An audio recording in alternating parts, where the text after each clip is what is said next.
Welcome, agents, to another episode of Prime Tips. Today we're talking about flip bumping or bump flipping, a way to make level 8 portals with less than 8 agents. So if you're in an area like me, a rural area, you don't have a lot of level 8 portals, and it's difficult to make them. So we're going to show you a way that you can make them without rounding up 8 players. First of all, you might say, well, why do I need a level 8? Well, level 8 portals are going to generate level 8 gear and some level 7 gear, maybe some level 6. And it really depends upon the maximum level that you are is what you get out of it. So if you're a level 5, you're only going to get level 5 gear out of it. Of course, if you're glyph hacking those level 8 portals, you're going to get the bonus gear, and you have more stuff that you're going to get. Of course, you're going to get the level 8 and level 7 bursters, and level 8 and level 7 ultra strikes, which are really handy to have in a combat situation. Now, one of the things you won't get out of an L8 is a greater chance of getting very rare gear. That VR gear, not really getting more out of a level 8, but in effect you might. Let me explain. It's not the level of the portal that's being hacked that gives you a greater percentage chance of getting the VR gear. It's every time that you get an item that you have a percentage chance of getting very rare gear. So if you glyph hack that level 8 portal and you're getting a lot of bonus gear, every time you get one of those items, you have a percentage chance of getting VR gear. So in effect, you might appear to be getting more VR gear out of that level 8. But honestly, if you were tap hacking a bunch of low-level portals, like an area that has a whole bunch of level 1s, and you're going through and you're hacking them quickly, your percentage chance of getting that VR gear is probably about the same. The downside there is if you're doing that on a level 1s, you're going to have to recycle or drop gear that you get that's really of no use to you. So the big thing is getting that level 8 gear and getting that bonus stuff. So how can you make that level 8 portal? Well, the easy way in a normal time is you get the 8 agents together and each one puts one level 8 on there and you got your level 8 portal. Because in normal time, if there's no bonus or anything going on, you can only put one level 8 on, and that's important to this whole process. Now, if there's something special going on, NIA may allow you to do more than one level 8. So right now, because of COVID-19, they've changed the rules a little bit, and they're letting agents level 8 and above put on 2 level 8 resonators. So really, right now, I only need 4 agents from my side to hit on a portal, and we could each throw on 2, and we get our level 8. Now, in normal time, again, you're only getting 1. So the way to do that is something called a flip bump or a bump flip, and I'll probably use those terms interchangeably. So basically what you're doing is you're using flip cards to change the ownership of the portal, and then you're putting resonators on. Now, this requires at least 2 agents, and if you have more, it's going to go quicker. It may require an hour or 2 or 5 to wait till you can reflip the portal, because every time that you flip a portal with an Ada or a Jarvis, it's inoculated, and you have to wait an hour before you can do anything to it to flip it again. And it does have the pretty high cost because you're going to be burning up the very rare gear, those Adas or Jarvises, and time. But like I said, if it's your only thing that you can do to get to level 8s, you might be able to do that. So in general, how does this all work? Well, as many agents you get to that portal, you deploy as many level 8 resonators as you can. Then you flip that portal to the opposing faction. And you wait the hour, and then you flip it back. When you flip it back, then the one agent that flipped it back, of course, owns all of the level 8 resonators that are on there, so the remaining agents can throw their level 8s on there. And you may have to flip it and flip it back again. So it's important to keep track of who owns it or who's going to own it. And if you flip to an opposing faction, so if I'm Res and I flip it to Enlightened, that ownership is going to be not me. It's going to be either Ada or Jarvis. So if I flip it to green and I'm blue, Jarvis is going to own it. And the other way around, if somebody green goes to blue, it's going to be Ada. Interesting side note there, if you ever see one of those portals, you can actually click on the names and you can get some information about those accounts. They're kind of special accounts. They're not really playable, but they do have some stats there. So the general idea is the more agents that you can bring together to do these flip bumps, the less time and the fewer flip cards you're going to need. So there's two ways you can kind of look at it. You can do the single faction, which is probably what you'll do most often, and the cross faction, which we'll talk about later. So in the single faction bump flips, you're just having people from your own faction and putting those on there and trying to get it to 8. So again, if you have 8, it's really quick. 5, 6, and 7 agents, the process is very similar. So let's take you through what the process would be if you had 5 agents of your faction. So in the example we're looking at here, the Resistance has taken this portal. There's 5 agents. Each one is thrown a level 8 resonator on there. Now the other 3 the 3 portal resonators, and we have these that aren't being used, those could be left open. You could throw 1s on them and then upgrade them to 2s and then upgrade them to 3s later. Depends on how you want to do it. Throwing on the lower ones and bumping them up is going to give you a little more AP. But in this instance, 5 resistance agents, they've all thrown their 8s on that portal. Okay, so the first thing that they'll do after that is they will flip that portal to green, and at that point Jarvis owns it, and that's important. Then we have to wait an hour because I can't flip it back. After the hour, we're going to flip it back, and that means that one of the resistance agents that did that is going to own that portal. So at this point, the resistance agent that flipped it owns all 5 of those L8s. Okay, so if it's 4 more that are left, that's fine, because 1, 2, 3, and I'm up to 8. So going 5 to 7 agents, you use 1 Ada, 1 Jarvis. You have to wait 1 hour to flip it, and you've got your level 8. Now it gets a little more difficult when you go to 4 agents. So let's get this back to 4. So we got 4 agents that are resistance agents. They've each put 1 level 8 on the portal. Again, like the other one, they're going to flip it, and at that point it's going to become Jarvis. So Jarvis owns it. There's not much we can do since we're all resistance. We wait an hour. Once we wait that hour, one of the agents there flips it back to blue, and that means that resistance agent will own that portal. Again, keep in mind that that resistance agent that flipped it back is going to own all 4 of those 8 level 8 resonators. So I've got 3 resistance agents that are left, so they can throw their 3 on, and now I'm up to 7.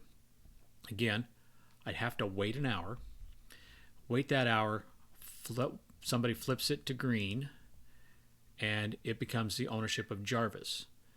So once it's Jarvis, we can't do much with it. We wait the hour. One of the resistance agents flips it back, and it becomes a resistance agent. He owns all 7. One of the remaining resistance agents can throw their 8 on there, and I've got a level 8 portal. So with 4 agents, 2 Adas, 2 Jarvises, 3 hours, and I've got the job done. We get down to 3. Again, it's going to be a little more difficult, but it's doable. So let's get this down to 3 level 8 resonators that are on the portal, all owned by resistance agents. And the first thing we're going to do is flip it to green, and at that point it becomes Jarvis. Again, there's not much we can do with it at that point. We wait our hour. When the hour is up, one of the resistance agents throws it back to blue. It belongs to that resistance agent who owns all 3 of them. Again, there's only 2 resistance agents left, so they can throw on 2. And now I'm up to 5. Wait my hour, flip it back, Jarvis owns it, wait another hour, one of the resistance agents flips it back blue, so that resistance agent owns all 5 of those portals. There's 2 left, okay, 2 resistance agents left, so those 2 throw on, wait the hour, flip it, becomes Jarvis, wait the hour, flip it back, resistance agent owns it, that resistance agent owns all 7, one of the 2 remaining throws his on, and I've got my 8.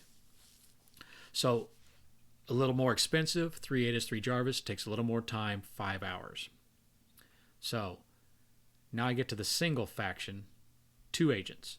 It becomes pretty expensive and takes quite a while. So it's going to take a dozen flip cards and almost a dozen hours.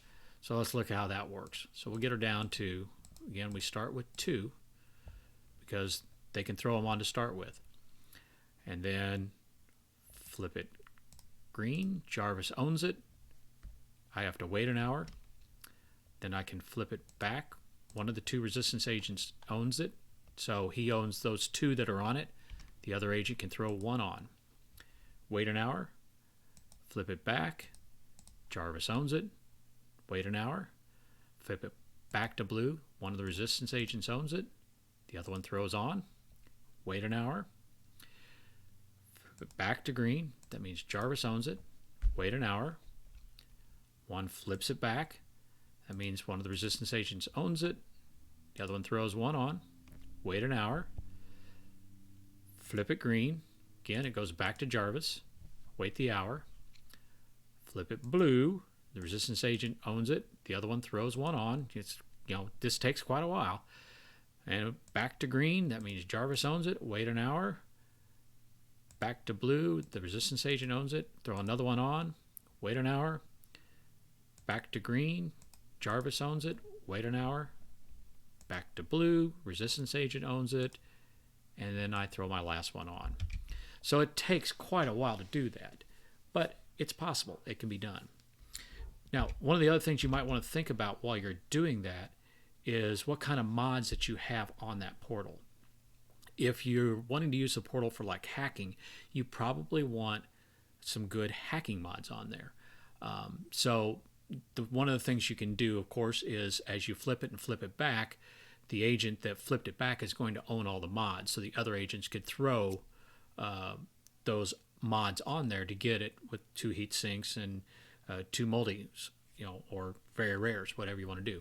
If you have mods on there that aren't what you want, you can do some mod stripping. So when it's the opposing faction, you want to be on the middle of that portal and use Ultra Strikes, and hopefully you can strip off those mods that you don't want. And it can be a low-level Ultra Strike. It doesn't have to be something that's powerful. It's just a critical hit that's going to strip that mod off. But keep in mind, if you're using like a level 8 Ultra Strike, and it's going to do a little more damage, if you have resonators that are in close, especially if they're the level 8 resonators, you're going to damage them. And you don't want to damage those level 8 resonators that you just built. So if you're thinking about stripping mods or things like that, you want to make sure that you deploy your resonators all the way out so that you can use that Ultra Strike to strip off things and put things back on. So that's one way of doing it. Now the other way you can do it is cross-faction. Now I know there's a number of players that say that I don't do anything with cross-faction. I don't want to work with the other side. That might be win trading. Again, I'm putting that out there for information. It just depends upon your area and how you guys play.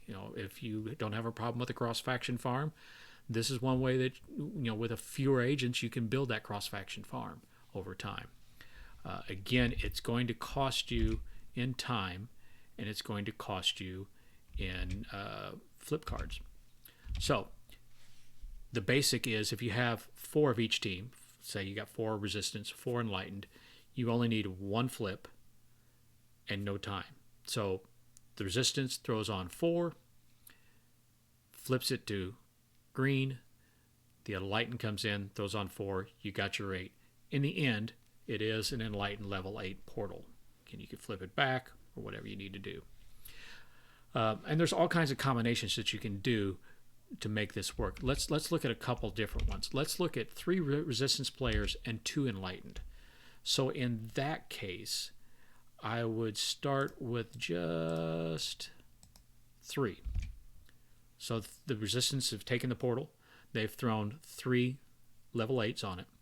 And it's important that you start with the team that has more. So if it was 3 enlightened and 2 resistance, I want the enlightened to go first. Because if you don't, you're going to have to go through another hour and another flip card to get it to where it needs to be. So in this case, 3 resistance, they've thrown all 3 of theirs on there. So the first thing that they do is they will flip it to green, and that makes it owned by Jarvis.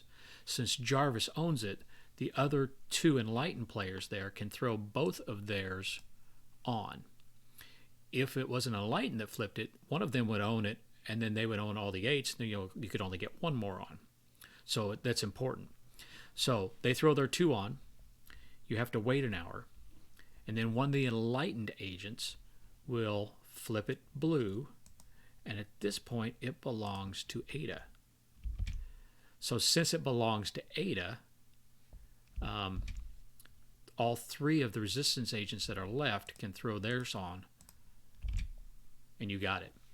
So 1 Ada, 1 Jarvis, 1 hour, you can make that work. That's not too bad. When you get down to 2, 3 agents, it gets a little more expensive. So let's look at 2 resistance, 1 enlightened. So we'll start with just 2 level 8s that are on there by a resistance agent. Okay, so that's how it would start. And again, the other ones could be 1s, could be left, whatever. So after those 2 are on, the resistance player will flip it, and that turns it green, and Jarvis owns it. So you have 1 enlightened left. So that 1 enlightened throws his on, and you wait an hour. Then the enlightened will flip it, and that makes it owned by Ada. Since Ada owns it, your 2 remaining enlightened can throw on their 2. Now we're up to 5. We wait an hour. The enlightened flips it. So now it becomes green, owned by Jarvis. You've got 1 enlightened that can throw it on there. So we're up to 6. Wait an hour. The enlightened flips it. So at that point, it turns blue, and Ada owns it. Okay. And you've got 2 resistant left. Bing, bing. So with 3 hours and 2 Ada, 2 Jarvis, you can make that level 8. The last one we look at would be 1 from each team. Again, it's quicker. It's not as expensive as 2 agents from the single team. It can still be done. So 1 enlightened, 1 resistance. So let's get this down to, there's your 1. Okay, so, and that's not actually going to be owned by Ada. Actually, at that point, it's going to be owned by a res agent. So that res agent has taken it and thrown 1 8 on there. Again, it might be a little bit different if it was an 8 that's on there by another agent before you started. You're up 1. So again, we're starting from scratch on these. So the 1 res agent has their 1 on there. After he's done, he flips it to green. Jarvis owns it. Your 1 enlightened comes in, throws his on. Wait an hour. The enlightened changes it to blue. It belongs to Ada, and your resistance throw 1's on. And then it just keeps going back and forth. Flip it green. Jarvis owns it. The enlightened throws it on. Flip it blue. Ada owns it. The resistance throws 1 on. Flip it green. Jarvis owns it. Enlightened throws 1 on. Flip it blue. Ada owns it. Resistance throws 1 on. And then finally, flip it green. Jarvis owns it. There's your last 1. So it takes 6 hours. And it's going to cost you a little bit more in Jarvis's and Ada's. But it can be done. So that's how you can make level 8s using bump flip or flip bumps. I hope that you're able to build your farm, and I'm hoping that I get to see you in the field soon. See you, agents.